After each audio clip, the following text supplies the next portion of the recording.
Hey guys, Good evening, folks. Welcome to Tuesday. I'm David. This is Kate. I, I'm the bird listener. If you're tuning in, thank you. I'm Mrs. Listener. There you go. Well, I think I'm more the listener, but anyway. Um, if you're watching this on playback or whatever, thanks for coming by. I do have a plan for tonight. Kate and I were just talking about what we were going to present this evening, and I have so many things written about birds. It's a kind of a library. It's my own personal library, I guess you'd have to say. But most of it goes back to when I was living alone in Woodville, and it was just me and Kareem and Bravo, my two blue and gold macaws, and my dog and my cat. And that was really the first time that I'd lived on my own, Ever. and it was the first time that I'd really kind of explored my own interests rather than having any consideration for anybody else. So I fell to writing, and I had my birds, and I was deeply involved in a really nice bird club there, and I did a lot of that, and then I helped set up a rescue outfit within that club that ended up going off in its own direction and became its own 501c3, which was after I left Woodville. But that was called Birdland, and we started fostering and rehoming birds that were being surrendered in and around the Tallahassee area. That work was tremendously rewarding. We generally got birds that had a lot of problems, either behaviors and plucking, aggressiveness, screaming, biting, you name it. And we would try to work through those. And there were, in the beginning, about three of us, and then it grew a little bit after that. But between the three of us, we had a fairly good background in how to work with problem birds. So, make a long story short, I've got a lot of time with quite a few different species of birds beyond the ones that I've simply owned. Ada's got a background with um, cockatiels and what was the other one? Parakeets. And finches. And finches. So she's got more experience with small caged birds. I can go back to cockatiels that I had when I was still living in Omaha, Nebraska. And that was, I don't know, 30 years ago. So I've been around birds a long time. So has Kate since she was a little girl. And to say that we have a soft spot for birds, yeah, you think so? Yes, definitely. Tell us about Gandhi. Talk about Gandhi a little bit. Sandy is a rescue bird. He is a macaw. He's a Maui sunrise macaw. Probably one of the most beautiful birds I've ever seen. Very, very colorful. Starts with a bone and black beak. The beak is not black, it's not white, it's bone colored and black together. He has feathers, little feathers on his leathers, which is what they call the bird cheeks. Blue and golds have black feathers. That's what makes it look like they have black lines on their face. Gandys are multicolored. He's got some orange, he's got some green, he's got a couple of reds, and even one or two blacks. The great big red knot, not a knot, but a great big red bunch of feathers right in the top, and then his head turns green, and then it goes down his back where his feathers are green, but they're edged with gold. It looks like chevrons. They're gorgeous. His feathers are just amazing. He has a bright yellow chest, not a gold chest, but a yellow chest, and orange. Yellow is right here, and the orange is further down. He's most definitely Kate's bird. Yes. Hi, Celtic. Good to see you. Hey, howdy. Um, Thanks for coming by. Gandhi will never fly. When he was young, he was kept in a cage that was too small for him. I don't believe that the person that owned him did that on purpose. I think they just didn't really know what they were doing. But because of that, the muscles in his wings atrophied, and he can lift the equivalent of his elbows this way. But in order to fly, a bird has to be able to open their wings out like this and cup the air as the downstroke, and his does not open up here. He can do this, but that's all. Yep. He'll never fly. Although when he's on my shoulder and I'm walking fast, he thinks he's flying. He gets his Yeah, head he down does. and just goes to town. So He's got all the instincts. It's just his equipment is lacking. right. Or as my dad used to say, the spirit's willing, but the flesh is weak. We rescued him after his former owner, we were told, died in an automobile motorcycle crash. The family didn't want him, didn't know what to do with him, and so they gave him to the local dog pound. People at the dog pound called the rescue program that Dave was talking about, that he was a member of. And they went, the woman who was the president then picked him up and had him in a dog crate because they didn't have anything big enough other than the dog crate. And she called Dave and said, we need someone who can foster this bird until we find it a permanent home. And Dave said, okay. So the night that she was bringing the bird over, Dave and I got the cage ready and everything was going on. And she came in. Because I wasn't real familiar with big birds, I'd only been around his two for a couple of weeks. Who were beautifully behaved and very gentle and everything. You know, they'd been raised right. Right. So they brought the bird in, and it was a long cage, and they were on the opposite side of the cage from where I was. Flat top cage too. And I was standing on the door. And they put the cage up on top. They put the dog carrier on top of the cage and opened the door. And after a few minutes, this beautiful bird peeks out and comes out, looked at the two of them, turned around and spied me, and flew. I mean, he ran out of the cage, across the top of the cage. And when I saw him coming to me, I could not stop myself. I stepped up and I put my hand out. And he got on my hand and went up my arm like this and got on this shoulder, walked around behind my back and looked under my chin at the two of them standing over there.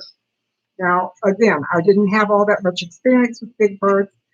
One thing I found out later was you don't let a bird that you've never met before on your face or on your shoulders or near your face because they can take They can hurt you. They can harm you. I just about passed out. I was just, number one, all I'm seeing is big emergency room lights in my future because this bird was just going to rip into it. We already knew that he didn't even like to be touched and that he would bite the crap out of you. And you're talking about a big bird with a big beak. And he literally ran across the top of that cage. And if it'd been me, of course, I would have pulled back. Kate went forward. I mean, instinctually. I mean, I've never seen that before.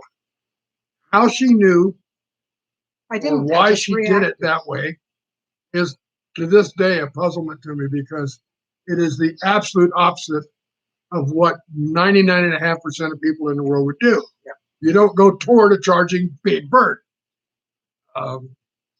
She did. And he ran up her arm and camped out on her shoulder and just sat there and was scared to death. He was. And looked at me, at us standing on the other side of the cage. Of course, our mouths are pretty much hanging down about chest level. And he's been her bird ever since. And he put his little head against my cheek and watched them for a few minutes. And that he's been her bird ever since. You're right, Celtic Bear. Oh, yes, absolutely. That's true.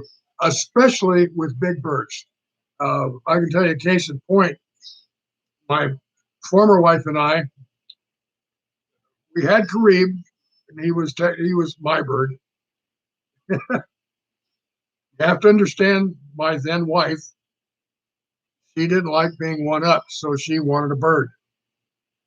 And she decided that she wanted a, quote, better bird than my blue and gold, meaning that she wanted one that was basically smarter. So she decided she wanted an African gray.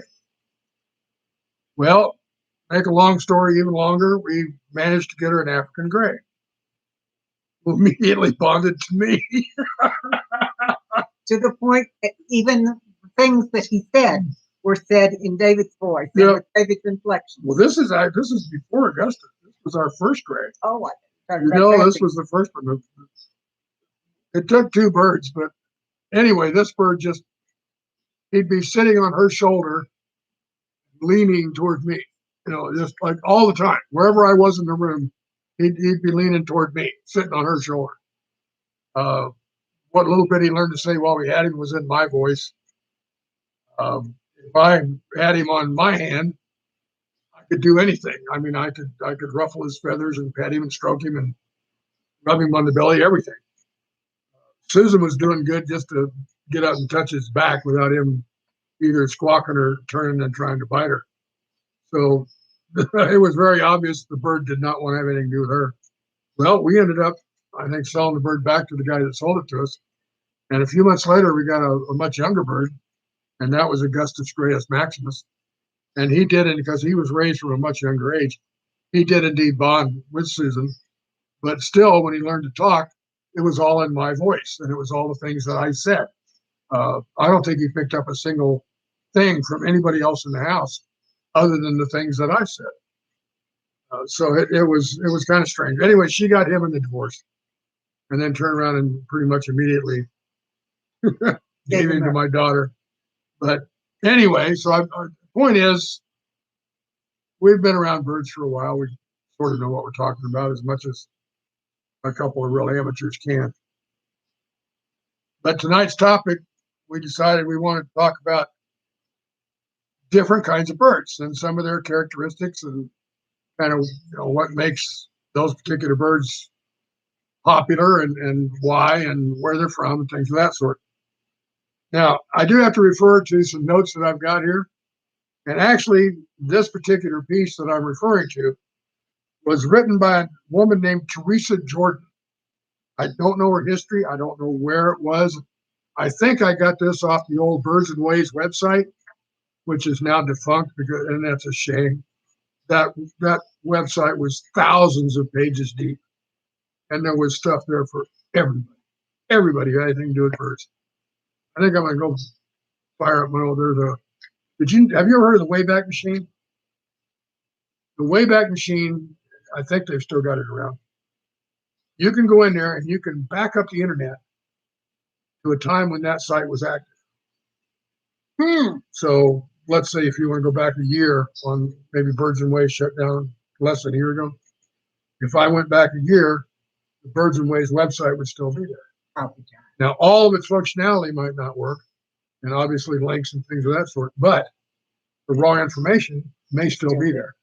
I just thought of that. I may try to fire up my Wayback Machine and go back there and see if I can find that site. I mean, it's a tremendous resource, folks. It's the best website. Mr. Peabody and Sherman. Yeah, it's the best website I ever found as far as just being outstanding for bird owners and even people that didn't have birds that just wanted some education. Anyway, Teresa Jordan wrote this, and I'm plucking the information from what she is putting down here. And then, of course, some of it I'll add myself, my stupid comments. But the first part that she points out here is if you are looking for a bird, some of the things you need to consider are this. What size do you want to get? Obviously, are you in the market for a little budgie or a cockatiel or a cockatoo or a macaw or somewhere in between? You really need to ask yourself, what do you want to have? Then there's the questions you're going to have to answer about how much care and attention am I going to be able to give it? Do I have room for a cage? I mean, these are not here, but these are some of the questions. You have the funds to take care of it properly. And you also need to ask yourself, can I do this? Because I'll tell you what, if you walk into your house with a blue and gold macaw and you've never had a bird before, You're in for some surprises. You're in for some good times, boy. I'll tell you that. And you better be prepared to bleed a lot. I mean, I've got scars all over my arms. And some of them are 20 years old from when I was learning these lessons. So trust me, if you're just starting out, you don't want to get a big bird. Get something that's small and that you can handle. Trust me. All the small ones do bite when it's hurt. It's not like a big bird. Yeah. I mean, for any one of these guys in here, literally can take a finger off. I mean, they can generate 1,500 pounds per square inch right at the tip of their beak. That's enough to go through a 2x4, which they shred and make toothpicks out of. So yeah, they're strong birds. And the guys, we have a large perch that we roll around from room to room, or that I do when I have one of the birds with me, which is pretty much any time. Yeah, almost all the time. Usually it's Dandy, but sometimes it's one of the others. And it has a piece of wood that goes across the top to make a more comfortable perch for their feet.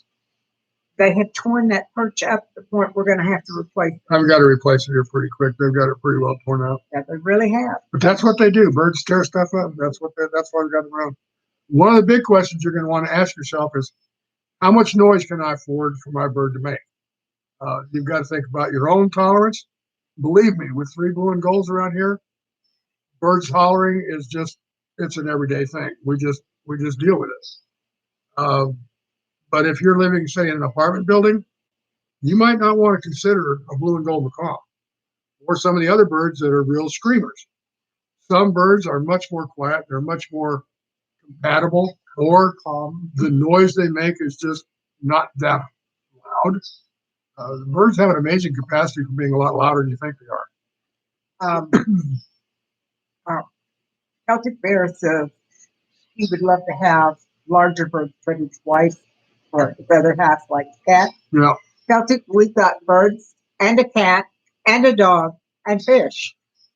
As long as the animals know and see you dealing with the other animals, whether it's birds, dogs, cats, or whatever, it becomes part of the pack or the flock or whatever. You become part of a family, and usually, especially with big birds, you don't have a problem. Our big birds chase the cat and dog. Gandhi especially likes to chase them. The cat figured out right away who's in charge, and it wasn't him. Yeah, and the dog too. So and yeah, with the dog too. Any one of them, and it doesn't take long for them to figure it out, because birds are essentially fearless. At least big birds like that. You might think they run and hide, but in essence, if you come at them the wrong way, they'll come right back at you times 10. They just don't back down. I believe that, especially the big birds, just think that they're invulnerable. That they're gonna, if they're gonna go down, they're gonna go down fighting. I'll put it that way. So anyway, the noise levels, though, you got to think about that. You and your neighbors. One of the other things is I was mentioning about the size. Now, obviously, small bird, relatively small cage. Big bird, enormously large cage. We've got cages in there that are 78 inches tall. They're 40 inches wide, 36 inches deep. They're huge. The only good reason, one of the main reasons we bought this place was because of the bird room, was because there was this enormous room that's 35 feet long, when you say? Yes. And about 20 and feet about 20 deep. feet wide. So it's like a soccer field in there. I mean, it's huge. And we've got 3 huge cages sitting in there. And on one end, our feeding station with the shelves and everything that we've got there. And then, I mean, it takes a lot of room. So big birds, and there's windows. That's an absolutely must-have. I would never keep a bird full-time in an interior room in a house. It's just unfair, because they've got nothing to watch. And they need the sunlight for their health. And they need the sunlight. And for the long times that they're alone, they need to have something to occupy their minds, or they just go nuts. And believe me, birds can go insane. They really can. And when they go crazy, they're untreatable. There's no recovery. I know of places in Florida, for example, that are literally refuges for birds that are crazy, for insane birds. And most of them are there because they were just ignored, locked away in garages, left in interior rooms, never talked to, never handled, never, food and water every day. Boom, that's it. And maybe not every day. Most of them are malnourished and mistreated.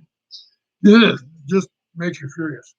It is bad. Those birds are, well, especially the big birds that have the intelligence of a 3-year-old human. Yeah. So, got an intelligent creature that is left alone, that is ignored, and their personality is dependent on interaction with another bird, another human, something else. They cannot be alone. Birds live in flocks. There are very few birds that live an isolated life. Some do, but very few. And for the most part, the birds that we like to have in our homes, they're flock animals. So the thing is, we bring them into our home, and our job is to replace that flock. And they So look to us it for it. falls to us to give them the kind of company and attention and interaction that the flock would if they were out in the wild. To do anything less is just a disservice to the bird. And in a lot of ways, it just kind of makes you a bad bird person. It's To an be honest with you. unfair situation. You're not doing the bird any good. So anyway, next thing. Ask yourself how many people are going to be around this bird on a daily basis. Are you a family of 7? Are you single? Is it just you and a mate? If so, that can have a big impact on the kind of bird you might want to think about getting. Some birds are good forming attachments to several people. More often than not, even those birds will have a particularly intense relationship with one person, but they will tolerate and get along with and deal with the other folks. There are other birds that pick an owner. They bond with a person, much like Kate and Gandy. I am not his significant other. Believe me. Believe me.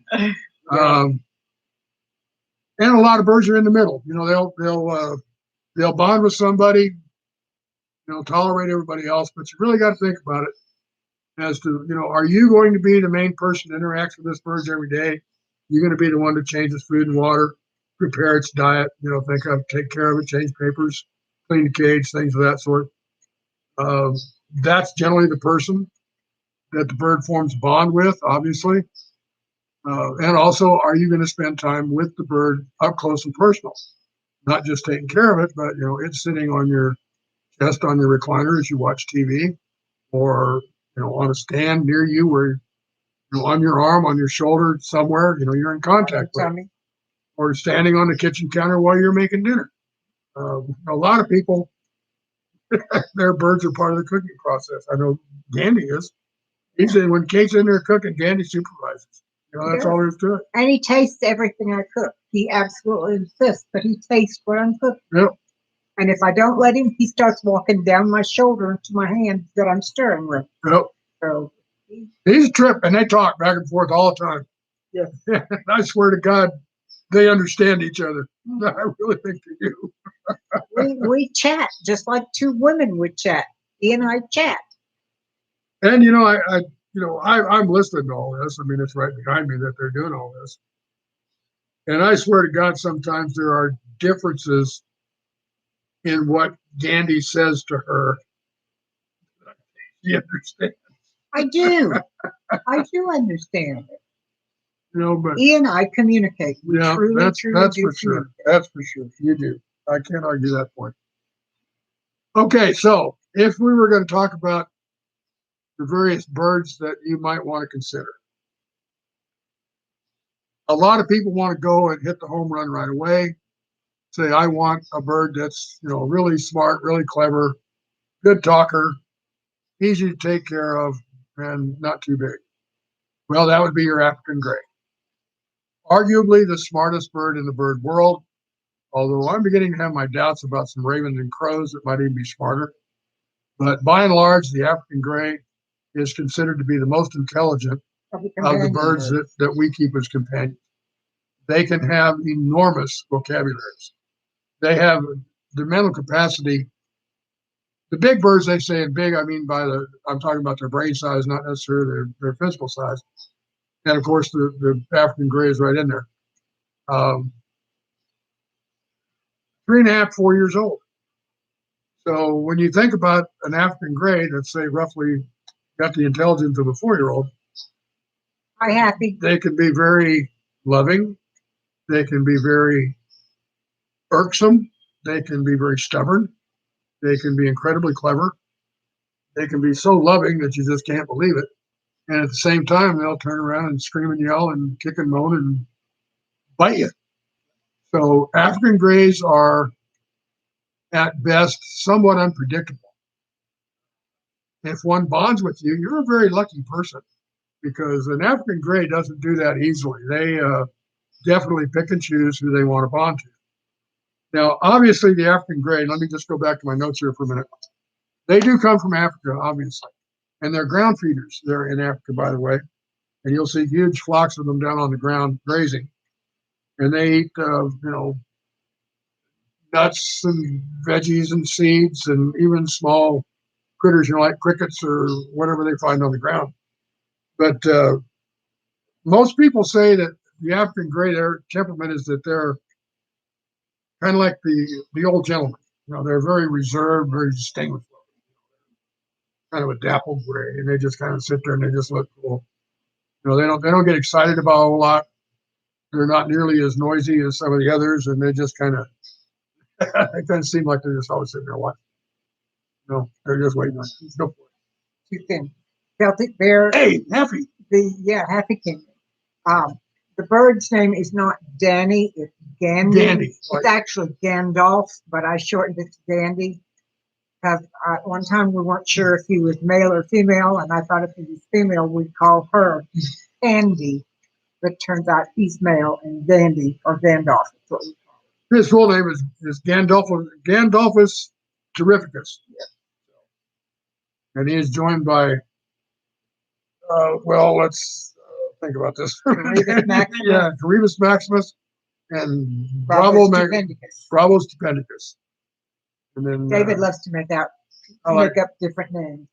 You said your mom had a pet crow as a kid. The bird was smart. Yeah, I've been watching some shows lately on bird intelligence, and I'm telling you, I'm impressed by both crows and ravens. They have done some testing on those birds here of late. It really makes me think that those birds are a lot smarter than we've ever given them credit. Oh, and Dandy does talk. He talks when he's in the mood or when he and I are alone. When he and I are alone, he chats with me constantly. And yeah, he literally says things that I can understand. Yeah. Other people might not, but because we spend so much time together, his words make sense to me. And he has a huge vocabulary, and he lets me know exactly what he wants. For instance, he has a call. If I'm in the other room and he wants me to come get him, that's one call. If I don't answer that call and go and get him when he's ready for me to, there's another call. Sounds different. And a little more insistent. Yes. And if I continue to ignore him, there is a third call where he gets very angry. He slams his bell up against the side of his cage and screams. So there are 3 definite calls, and each one of them means something different, but all of them mean come and get me. That third one, when he's ringing the bell and slamming around, it's like, hey! I mean, it's one short holler at top volume, and it's like, just like I said, hey! I'm talking to you. And the first call is, Mama, Mama, and it literally sounds like he's saying Mama. When he's ready to go to bed at night, he'll be sitting on my chair with me, and he'll look up at me and go, night, night, night, night. And I'll stop watching TV, and I'll say, do you want to go night, night? And he lifts his foot up like this, like he's ready to step up on my arm to go night, night. Yep. So, yeah, he does talk. And, he communicates body language and everything else to it. That's what you have to learn with birds, especially the big ones, is their body language. They say almost everything with their body. I can go in there, and I can tell what kind of a mood Carib is in just by looking at it. There are times that I can go in there, and if I were to go over and put my hand out to him, he'd put his head down for me to scratch him on the neck. There are other times that if I went in there and put my hand up there, he would do his best to take a big chunk out of it. And that's just the way he's always been. That is just Carib.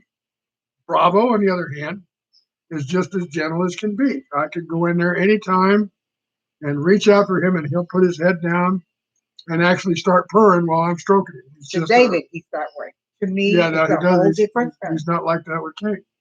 which again is, who they've bonded to, but he He'll will, nail me any chance to but get. he will tolerate her handling him. So, there's that part of it too. And I'm sure that if she worked at it, he would be more affectionate to her, but he's just real gentle with me. He always has been since the day I got him. Now, Kareem, on the other hand, has become extremely affectionate Yeah. towards me. When we first got together, Kareem really was very aggressive towards me.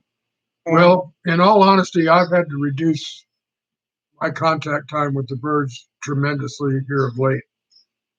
It's just gotten where it's kind of more than I can handle to go in and go through the nightly ritual of putting them to bed.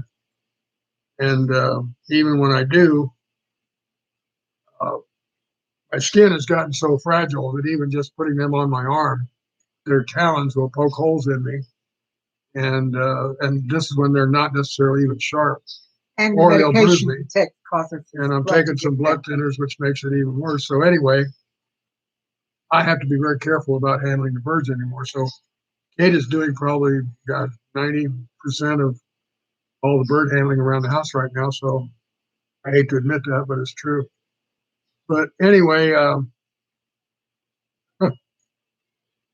Kareem has gotten to the point where he's become extremely affectionate towards and I'm me. really glad. I'm really glad that he has, because he needs to pick up on that. But anyway, I was saying before, you can. Long gloves might work. Well, I've got like a sleeve off a sweatshirt, but the pressure even through that still caused me to bruise. So it'd have to be like leather, and I've even looked at them, and for about $100 I can get a leather sleeve that would work. But anyway, I'm real glad that Creed has kind of taken to Kate now. So let me get back to this thing on the African gray. So they're kind of reserved. They're kind of what you might call a dignified bird. They do have a tendency to get kind of nervous around small kids. I don't know exactly why this is. Maybe if you raise them from the beginning around children, it's different. But by and large, African grays and little kids don't seem to mix real well. Not a rule, just there's a tendency for that. Falcon gloves. Falcon gloves. Yeah, well, I could do that, but there again, that's a little bit of overkill. I mean, falcon gloves are for really, really, really sharp talons, so they're Like when the leather is more like a fireplace glove. No, what I need is just something like just a real thin leather that they can't punch a hole through and can't squeeze too hard. I'm still looking around. I miss the contact that I have with them. I really do. My power wheelchair is down right now. Hopefully get it repaired soon. When I had the chair, then yes, I was able to go in and do more, or at least be around the birds.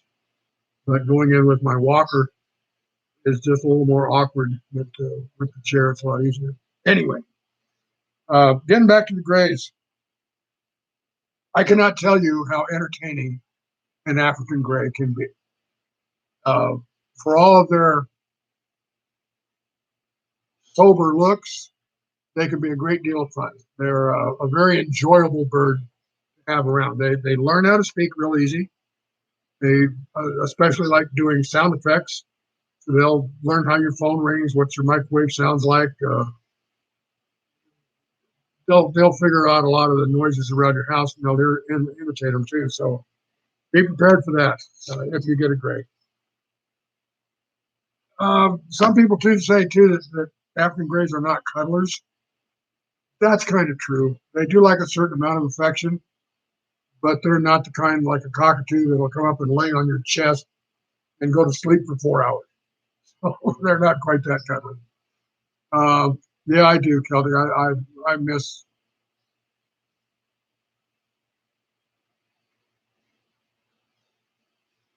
I miss being around my birds.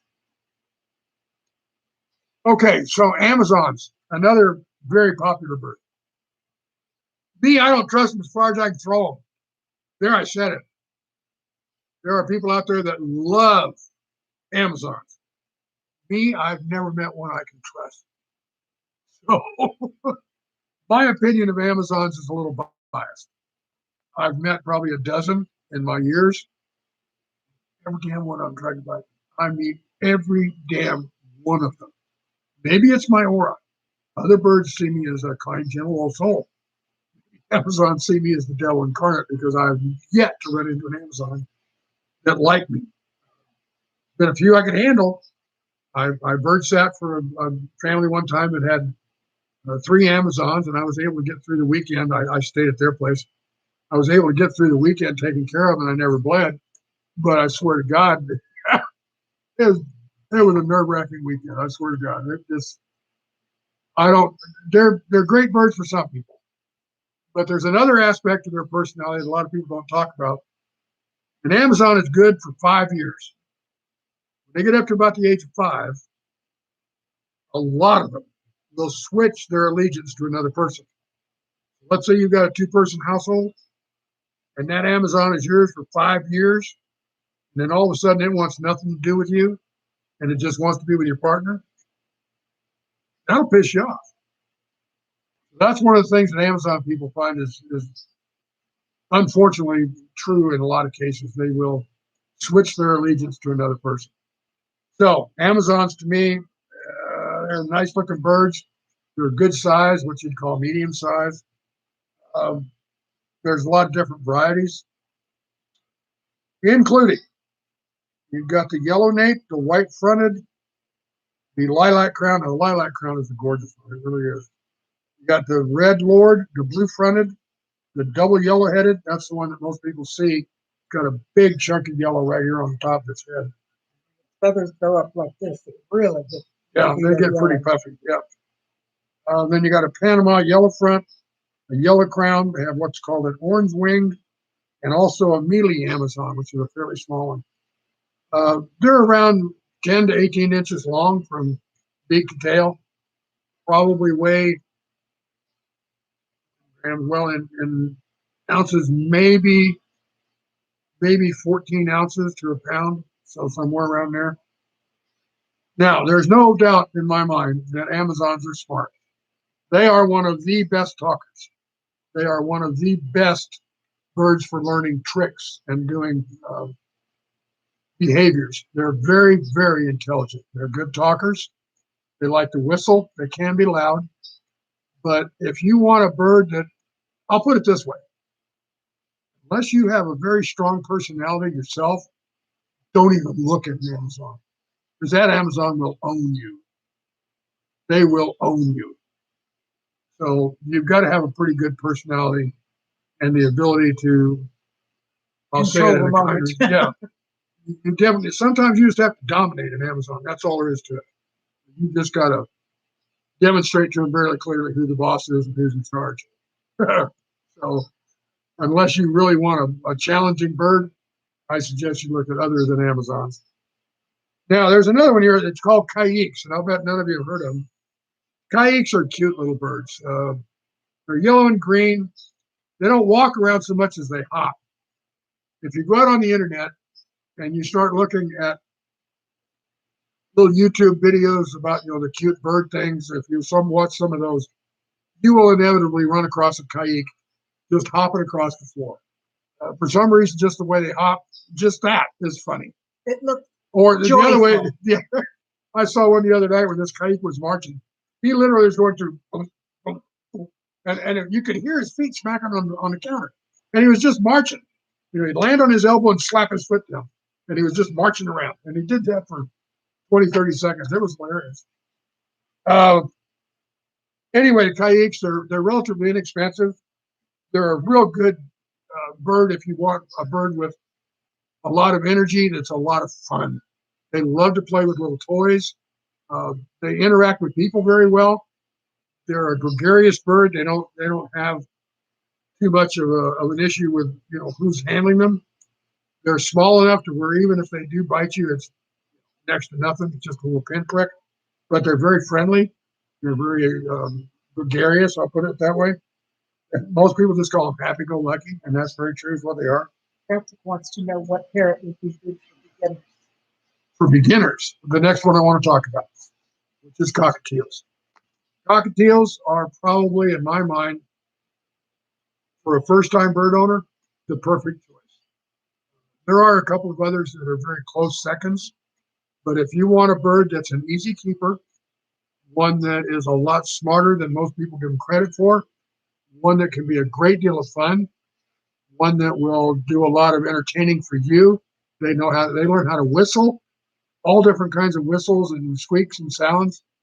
They're to some degree talkers, not a lot, but if you speak to them in a real high pitched tone of voice, like a child or a woman, you talk to a cockatiel in a high pitched tone of voice, they tend to learn the speech easier.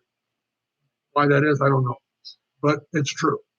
And but as far as taking care of, you don't need a really big cage. If you're going to have him flighted, where he can fly around your house, you do want to be careful if you've got like ceiling fans. I've known a couple of people who have had their cockatiels run into ceiling fans and get killed. But it's an outside possibility. I had cockatiels for years and had ceiling fans, and they never ran into them. Mine never do. So it's a concern, but not an overly big one. Their diet is pretty easy: seeds, fruits, vegetables, some nuts, things of that sort. They'll eat.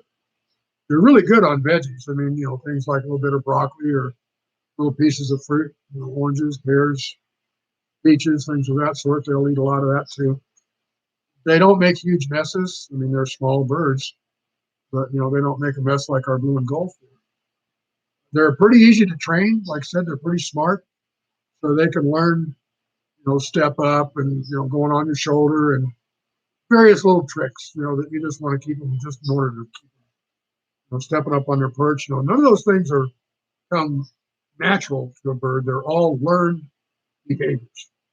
So, you've got to teach a bird to step up. That's all there is to it. So I would say for a first-time buyer, a cockatiel would be a good choice. You enter at a point where you're going to be entertained because the bird's fun to have. And if you take the time and learn how to do it, the bird's going to benefit because you'll be learning how to take care of a small bird that's relatively easy. And if you were to step up later, it's just more of the same. You're not relearning a whole lot of new stuff. You just have to expand a little bit on what you already know. So walking in at a cockatiel level is a very good entry level. Now, Okay. I have a different opinion. Well, fire away, darling. I've had cockatiels, and they are smart birds. They are gregarious. They are all of that. My very first bird was a parakeet. And okay, yeah. I had her from the time I was in second grade until I was out of high school. And she spoke. She had a huge vocabulary. She was very well trained. She had a great personality. She came in and out of her cage at will. She was an easy keeper. She ate anything we put in her cage, basically. The only thing you have to remember with small birds like that is the grit, so that their crop can process the food. But parakeets hold a special place in my heart. She, like I said, she was my first bird. Had her for many years. She was very easy keeper. She was smart. She was very affectionate. At one point in my life, I had a white mouse and my parakeet. On Saturdays, I would turn the water on the kitchen sink, put my hands like this, and have a bird here and a mouse here, and they both bathe in the water in my hands. So, I thought they were part of the same flock, I guess. But parakeets have all of the good things of the cockatiel. They also are smaller. Yeah, they're a little smaller. So if you don't have the room for a cage for a cockatiel, which is not really all that big, but some people really want a parakeet. And no, I don't diminish parakeets at all. They're sweet little birds. They are. And their sweet. calls are pretty. They can learn to imitate the sounds that people make, but they also have their own calls that are very pretty. Yep. Yeah, they're good singers. You're right. Now, to answer your question there, Celtic, birds with the orange spots on their head, yes, but cockatiels now come in so many different varietal colors, it's almost impossible to tell you. But what you will see is that little comb that pops up. that's very cockatiel, and generally speaking, that will be some striking color, although some of them, like there's a gray, that the whole bird is just gray, so obviously the little crop up on top is gray too.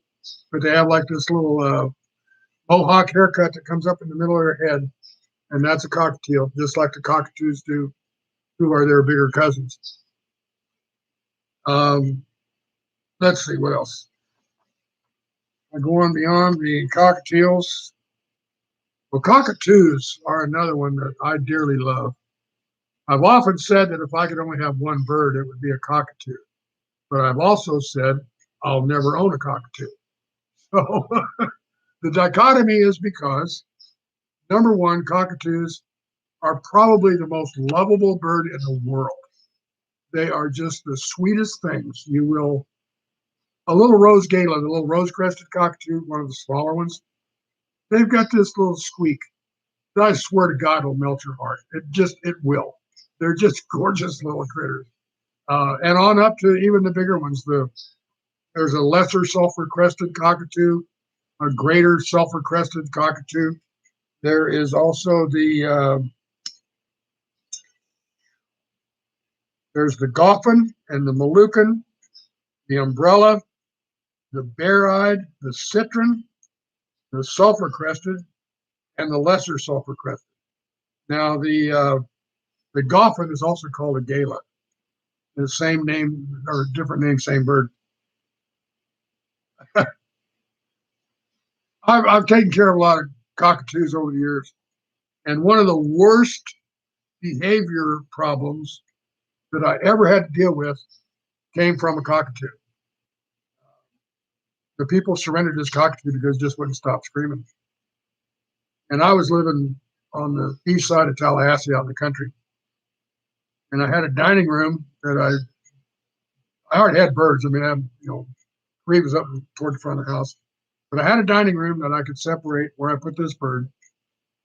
And he was a big one. I think it was an umbrella cockatoo. And he would just scream bloody murder. And yeah, he was mean too. This bird would literally fly across the room to attack me.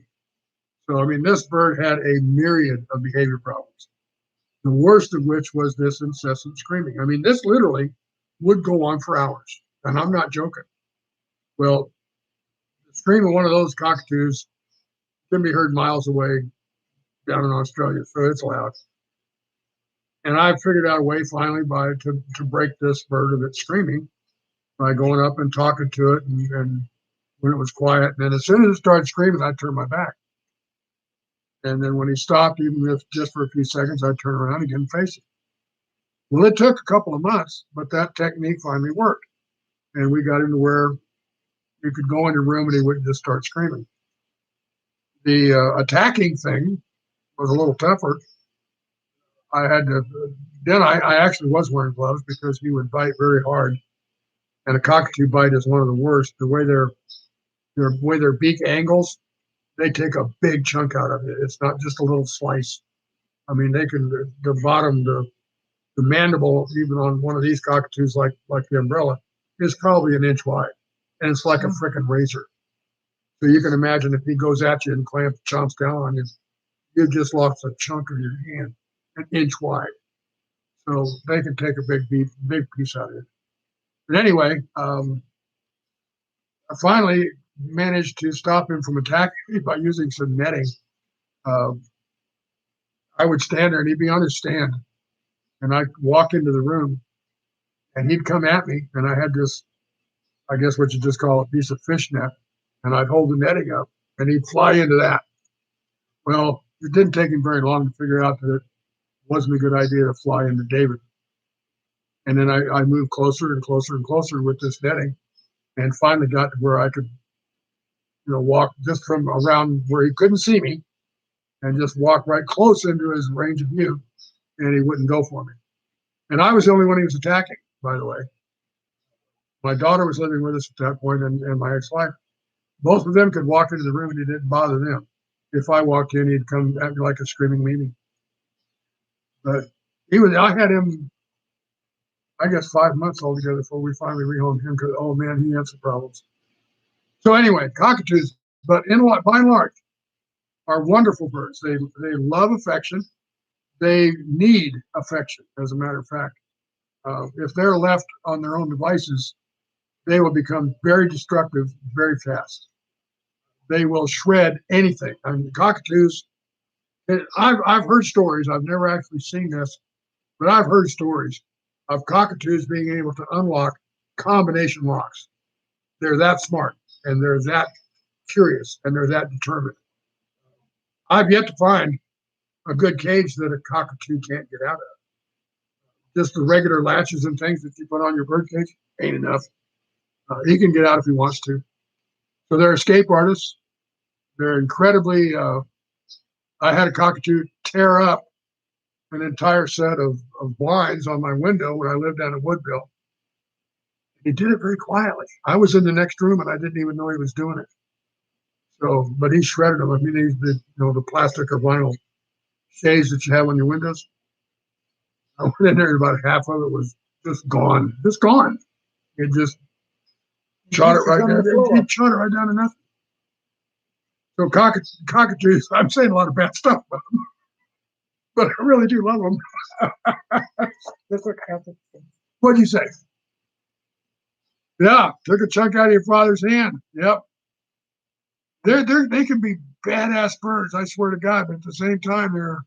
And his mom's crow would pick on the head of the guy down the street. You've been around some tough birds, partner. Well, I'll tell you what. It's there's some other birds. I need to do this differently because I'd like to talk to you about the eclectus. But even if we end up getting 20 views on this thing, I don't think there'll be one of you that even knows what an eclectus looks like. I don't. So I need to get some pictures that I can at least hold up when I do these little segments about these birds. Just like, I can be a Vanna White. There you go. Okay, flash the Poicephalus, darling. Say what? Flash what? No, Poicephalus is actually a bird breed that's coming back into a great deal of popularity here in this country. But I'll tell you what, that's all I really want to cover for tonight. Do you have anything else you want to talk about? No. You sure? Got any complaints against me right now? Huh? Not any I want to put out in front of our friends. Okay, you don't want to fight in public? No, I'll talk to you later about it. Well, I tell you what, it's granted it's not quite 8 o'clock. Celtic, you've been a real pal to come in here and stick around with us for the whole hour. He said it's very informative. Thank you. Well, I'm glad. I'm glad you found it that way. Personally, to me, it doesn't bother me if I'm playing to an audience of 1 or 100. It was fun to be here, and it was very, very kind of you to stay with us. I appreciate it very much. And you take care of yourself, all right? And with that, to whoever is lurking out there, we have two. We have someone lurking. Okay. Thank you to you for being here. Thank you, lurker. Well. So I think we're going to go ahead and end this now. We'll say good night. God bless you all. If you're watching this on a replay, I hope you enjoyed it. It was kind of fun to just sit here and rattle off for a while. So y'all take care. Good night. All right. God bless.